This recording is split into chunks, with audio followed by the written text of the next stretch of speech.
ప్రపంచ ఆర్థిక పరిస్థితి అయితే అతలాకుతలమయ్యే పరిస్థితి ప్రస్తుతం జరుగుతున్నటువంటి యుద్ధపు ఇంపాక్ట్తో ఎయిర్పోర్టులు మూతబడడం దగ్గర నుంచి పోర్టులు మూతబడడం దగ్గర నుంచి కంటిన్యూస్ గా జరుగుతున్నటువంటి ఎఫర్ట్స్ ఏవైతే ఉన్నాయో ఆర్థిక వ్యవస్థ కుప్పకూలుతోంది. కరోనాతో సంక్షోభంలో పడ్డటువంటి ప్రపంచం దాని నుండి కోలుకోవడానికి వేగంగానే కుదిరింది. కనీసం 30-40 ఏళ్ళు పడుతుంది అనుకున్నటువంటిది ప్రజలందరూ కష్టపడి మళ్ళీ మంచి దారికి తీసుకొచ్చారు. కానీ ఇప్పుడు ఇంపాక్ట్ అయితే భారీ ఎత్తున సంక్షోభం అవుతోంది. 13% ఇప్పటికే బ్యారెల్ క్రూడ్ ధర పెరిగింది.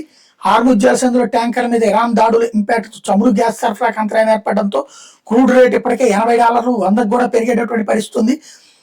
ఎయిర్లైన్స్ కి సంక్షోభం వచ్చేసింది. దాని మీద ఆధారపడ్డ వాళ్ళు ఇబ్బంది పడేటటువంటి పరిస్థితి.